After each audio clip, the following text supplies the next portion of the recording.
नमस्कार रीडर्स, सारांश book blog में आप सबका स्वागत है। आज की किताब का नाम है सोनसाखड़ी, जो साने गुरुजी द्वारा लिखित है। आज हम देखेंगे इसका रिव्यू और सारांश। आइए देखते इसके रिव्यू में क्या है। बहीण भाऊ सोनसाखळी, दगडफोड्या, मुले म्हणजे देवाची ठेव, खरा भक्त, सदिच्छेचे सामर्थ्य, शब्दावरून पारख करावी। सोनसाखड़ी यह साने गुरुजी द्वारा बच्चों के लिए लिखित एक कथा संग्रह है। आइए सबसे पहले जानते हैं कि साने गुरुजी कौन थे, क्योंकि विदेशी नायकों के बारे में जानने वाले बहुत से लोगों को अपने ही देश के महानायकों के बारे में पता ही नहीं होता। वह यह जानते ही नहीं कि जिस धरती पर वह रहते हैं उस देश को उनके अनुकूल बनाने के लिए किन लोगों ने मेहनत की। वह ज़्यादा से ज़्यादा अंतर्राष्ट्रीय ज्ञान बटोरने में ही धन्यता मानते हैं। ऐसे इन लोगों को, इन महान लोगों के बारे में जानकारी देने का हमारे यह प्रयास है। साने गुरुजी का एक और सपना था कि भारत के हर एक प्रदेश की जानकारी देश के हर एक नागरिक को हो। साने गुरुजी को महाराष्ट्र का शिल्पकार भी कहा जाता है, क्योंकि उन्होंने स्वतंत्रता से पूर्व और बाद में भी देश के लिए बहुत काम किए, खासकर महाराष्ट्र के लिए। उन्हें सेनानी भी कहा जाता है, क्योंकि भारत की स्वतंत्रता के लिए उन्हें बहुत बार जेल भेजा गया और यातनाएं दी गई। इन सब के बावजूद वह एक अच्छे शिक्षक थे, जिनसे सारे बच्चे बहुत प्यार करते थे। वह हमेशा ही विद्यार्थियों से घिरे रहते थे। वह बच्चों से बहुत प्यार करते थे। उन्हें कथाओं के माध्यम से जीवन के अच्छे मूल्य सिखाया करते थे। वह अपने विद्यार्थियों में साने गुरुजी के नाम से विख्यात थे। उन्होंने आगे आने वाली पीढ़ियों के लिए बहुत कुछ लिख छोड़ा है, इसलिए उनकी कहानियों के अंत में एक अच्छी सीख होती है जो हर किसी को अपने जीवन में अपनानी चाहिए। इसीलिए उनकी कहानियाँ इतनी मौलिक और महान है। वह अपने स्वरचित गीतों द्वारा स्वराज्य के लिए जन जागृति किया करते। उनके शब्दों में इतना बल होता था कि कितने ही गांव के नवयुवक स्वतंत्रता संग्राम में कूद पड़े, और स्त्रियां भी, जबकि स्वतंत्रता संग्राम में स्त्रियों का आना बिरले ही बात थी। बहुत सारे जेलों में रहते हुए उनका अलग अलग भाषा बोलने वाले लोगों के साथ संपर्क रहा। तब साने गुरुजी जैसे दिग्गज लोग भी जेल में हुआ करते थे। साने गुरुजी ने उनसे अलग अलग भाषाएं सीखी। उन्होंने उस भाषा में प्रचलित बहुत सारे साहित्य का मराठी में भाषांतर किया। स्वतंत्रता संग्राम के साथ साथ देश में व्याप्त बहुत सारी समस्याओं के लिए उन्होंने लड़ा दिया। उनकी लिखी श्यामची आई यह बहुत ही प्रसिद्ध किताब है। इसका सारांश भी आपको हमारी वेबसाइट पर मिल जाएगा। जेल यात्रा के दौरान उन्होंने बहुत कुछ लिखा।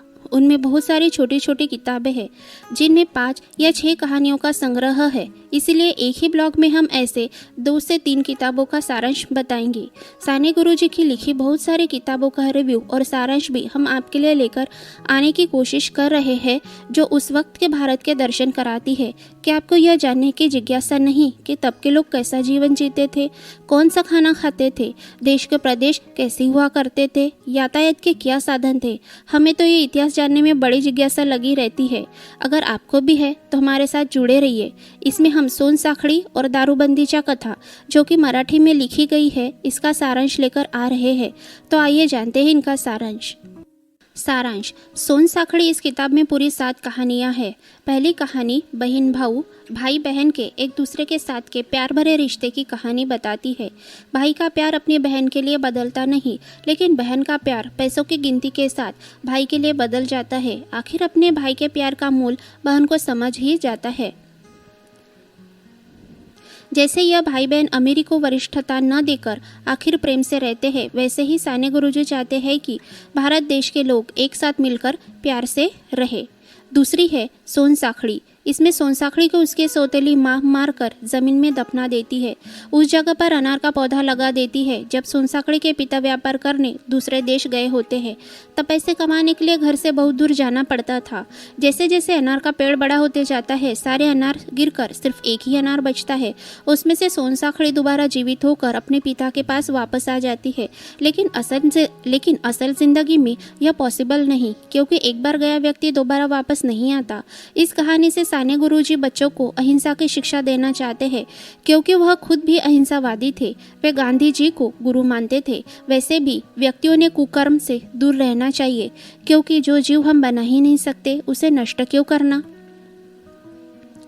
दगड़ फोड़ा कहानी बताती है कि इंसान को कितनी भी अच्छी परिस्थितियां दे दो वह कभी खुश नहीं रह सकता। बाकी की कहानियां भी ऐसे ही सीख देती हुई है। प्रस्तुत किताब के लेखक है साने गुरुजी, प्रकाशक है अक्षरवेद प्रकाशन, पृष्ठ संख्या है 32, उपलब्ध है अमेजॉन और साने गुरुजी संग्रह ऐप पर। आप क्रोम से इसे फ्री डाउनलोड कर सकते हैं। दारूबंदीच्या कथा इस किताब में शामिल है उदार आनंदराव, दुर्दैवी सीता, तारक देवता, सावित्रीचा सुका, मोदगांवची कहानी। साने गुरुजी जब देश सेवा कर रहे थे तब बहुत सारे स्वयंसेवी लोगों का ग्रुप हुआ करता था। वह अलग अलग क्षेत्रों में जाकर अलग अलग कार्य करते थे। उनमें से एक शराब के लिए जन जागृति करना भी था, क्योंकि शराब के कारण बहुत सारे घर और गांव बर्बाद हो जाते थे। यह स्थिति आज भी है। तब साने गुरुजी बहुत सारे लोगों के व्यक्तिगत कहानियों से रूबरू हो जाते थे। उनमें से ही कुछ कहानियां उन्होंने यहाँ बताई है, कुछ उनके कल्पनाशीलता की उड़ान है। दारूबंदी को हिंदी में शराबबंदी कहते हैं। शराब ने कितने ही लोगों के जीवन बर्बाद किए और कितने ही लोगों ने अपने आप पर काबू पाकर इसे छोड़कर अपना जीवन फिर से संवार लिया। उन्हीं लोगों की यह कहानियां हैं। पहली है उदार आनंदराव। उदार यानी कि बड़े दिल का इंसान, लोगों को मदद करने वाला। ऐसे यह आनंदराव गांव के अमीर इंसान है। जब वह अपने घोड़े वाली गाड़ी से पैसे लुटाते हुए आते थे तो रास्ते के दोनों तरफ लोग उनकी जय जयकार करते हुए उनकी राह देखते थे, जो गांव के बहुत सारे जरूरतमंद लोगों का आधार थे। ऐसे न आनंदराव को शहर में हुई एक पार्टी के दौरान शराब की लत लग जाती है। बस फिर क्या, यह शराब उनका सब कुछ ले डूबती है। जो लोगों को पैसे बांटते थे आज वह लोगों से भीख मांग रहे हैं। जो लोगों को ठंडी में कंबल बांटा करते थे वह एक दिन ठंडी के कारण बिना किसी कंबल के गांव के मंदिर में मरे हुए पाए जाते हैं। शराब ने इनको राजा से रंक बना दिया। आनंदराव का बेटा अपने पिता की कहानी बता बताकर शराबबंदी के लिए जन जागृति करता है। दुर्दैवी सीता उस वक्त के महिलाओं के लाचारी की कहानी बयां करती है कि कैसे सीता ब्याह कर मुंबई जैसे शहर में आती है। मुंबई के खोली में राम सीता का अच्छा संसार चल रहा है। फिर इनके बीच में आती है शराब। शराब के कारण राम नौकरी छोड़ देता है, उसके पत्नी को मिल में काम पर भेजता है, उसके पैसों से शराब पीता है। पैसों के लिए सीता को मारना पीटना उसका रोज का काम हो जाता है। सीता को बच्चा होने पर उसका बच्चा अनाथ आश्रम में दे आता है। इस गम में और राम के अत्याचार से एक दिन सीता चल बसती है। इससे राम को कोई फर्क नहीं पड़ता, बल्कि वह दूसरी शादी करके नई पत्नी लेकर आता है। स्त्रियों की स्थिति आज भी कितनी बदली है पता नहीं। आज भी निचले तबके के लोगों में यह कहानियाँ यदा कदा दिखी जाती है। बाकी की 3 कहानियाँ आपको ही पढ़नी होगी। साने गुरुजी को जानने के लिए उनकी किताबों को पढ़ते रहिए। ऐसे ही ढेर सारी किताबों की जानकारी पाने के लिए जुड़े रहिए सारांश बुक ब्लॉग के साथ। इन किताबों का कंक्लूजन है, 1. साने गुरुजी की कहानियाँ बताती है कि सब लोगों ने मिलजुल कर रहना चाहिए। 2.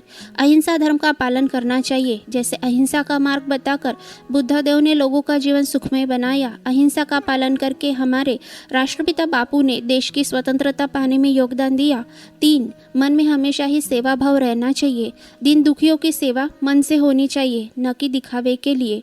4. सब लोगों के साथ, प्राणियों के साथ और वस्तुओं के साथ भी प्रेम भाव से रहना चाहिए। वस्तु के साथ भी क्यों, तो इसका उत्तर पाने के लिए रोंडा बर्न की सीक्रेट किताब जरूर पढ़िए। 5. शराब जैसी बुरी लत से दूर रहना चाहिए। अपने परिवार का ख्याल रखना चाहिए।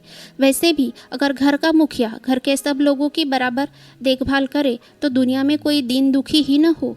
6. स्त्री की स्थिति सुधारने के लिए उन्हें शिक्षित करने के प्रयास करने चाहिए। स्त्री ने भी स्वतः शिक्षित होकर आत्मनिर्भर होना चाहिए। स्त्रियों के साथ सम्मान से व्यवहार करना चाहिए। बहुत बार जब मराठी की किताबों का जिक्र होता है तो लोग पूछते हैं कि मराठी की कौन सी किताब पढ़नी चाहिए। तो इसका जवाब है युगंधर, ययाति, मृत्युंजय, श्यामची आई, घामाची फुले, छावा, स्वामी। यह मराठी की कुछ बेहतरीन किताबें हैं। और हाँ, समग्र साने गुरुजी ऐप को डाउनलोड करके किताबें पढ़ सकते हैं। मराठी की कुछ PDF बुक जो फ्री में अवेलेबल है वह है ययाति, युगंधर, श्यामची आई। और मराठी की बुक जो बिगनर्स के लिए है वह है श्यामची आई, 6वीं क्लास का रामायण, ययाति, स्वामी, युगंधर। ये तो मिलते हैं एक नई किताब के साथ। तब तक के लिए धन्यवाद। अगर आपको यह वीडियो अच्छा लगा तो हमारे चैनल को सब्सक्राइब ज़रूर करें। Thank you. गरुड़ जन्म की कथा पहले सत्ययुग में प्रजापति दक्ष की 2 कन्याएं थीं। दोनों परम सुंदरी थी। दोनों का विवाह कश्यप मुनि के साथ हुआ। महर्षि कश्यप ब्रह्मा जी के समान शक्तिशाली थे। एक दिन वह बहुत आनंदित हुए। इसी हर्षातिरेक में उन्होंने अपनी दोनों पत्नियों से कहा कि तुम मुझसे जिसकी जो इच्छा हो वह वर मांग लो। इस प्रकार वह वर मिलने की बात सुनकर दोनों बहुत प्रसन्न हुई। कद्रु ने समान तेजस्वी 1000 नागों को पुत्र रूप में पाने का वर मांगा। विनीता बल, तेज शरीर तथा पराक्रम में कद्रु के पुत्रों से श्रेष्ठ सिर्फ 2 ही पुत्र मांगे। दोनों के पति देव ने उन्हें पुत्र होने का वरदान दे दिया। उसके बाद उन्होंने अपनी पत्नियों से कहा कि तुम दोनों बड़े जतन से अपने अपने गर्भ की रक्षा करना। ऐसे कहकर वह तपस्या के लिए वन में चले गए। इस घटना के बहुत सालों बाद कद्रु ने 1000 और विनीता ने 2 अंडे दिए। दासियों ने दोनों के अंडों को गर्म बर्तनों में रख दिया। वे अंडे 500 वर्षों तक उन्हीं बर्तनों में पड़े रहे। 500 वर्षों के बाद कद्रु के 1000 पुत्र अंडों को फोड़कर बाहर आए, परंतु विनीता के अंडे जो के त्यों थे, उनमें से कुछ भी निकलता नहीं दिखाई दे रहा था। इससे विनीता अपने सौतन के सामने लज्जित हो गई। फिर उसने अपने हाथों से एक अंडा फोड़ डाला। फूटने पर विनीता ने उस अंडे में अपने बेटे को देखा। उसके शरीर का ऊपरी भाग पूरी तरह विकसित और पुष्ट हो चुका था, परंतु नीचे का आधा अंग अधूरा रह गया था। ऐसा कहा जाता है कि पुत्र ने गुस्से में आकर अपनी ही माँ को शाप दिया और कहा कि माँ, तूने लोभ में आकर मुझे इस प्रकार अधूरे अंग का बना दिया। मेरे सारे अंगों को विकसित भी नहीं होने दिया। जिस सौतन के नजरों में ऊंचा उठने के लिए तूने यह किया, उसी की 500 वर्षों तक दासी बनी रहेगी। इस दूसरे अंडे में जो तेरा पुत्र है, वही तुझे दासी भाव से छुटकारा दिलाएगा। लेकिन माँ, यह तभी हो सकता है जब तुम इस तपस्वी पुत्र को मेरी ही तरह अंडा फोड़कर अंगहीन या अधूरे अंगों वाला ना बना दोगी। अगर तुम इसे बलवान बनाना चाहती हो तो तुम्हें और 500 वर्षों तक प्रतीक्षा करनी पड़ेगी। इस प्रकार अपनी ही माँ को शाप देकर वह बालक अंतरिक्ष में उड़ गया। वह सूर्यदेव के रथ पर जा बैठा। वह उनके सारथी का काम संभालने लगा। तभी से पूर्व दिशा में जो लाली दिखाई देती है, उसके रूप में विनीता के पुत्र अरुण के ही दर्शन होते हैं। 500 साल बाद जब समय पूर्ण हुआ, तब सर्पों के सहारक गरुड़ का जन्म हुआ। पक्षीराज गरुड़ जन्म लेते ही भूख से व्याकुल हो गए थे। विधाता ने उनके लिए जो आहार नियत किया था, अपने उस भोजन को पाने के लिए वह अपनी माता को छोड़कर आकाश में उड़ गए। इसके बाद की कहानी अगले वीडियो में सुनाएंगे। तब तक पढ़ते रहिए, खुशहाल रहिए। धन्यवाद।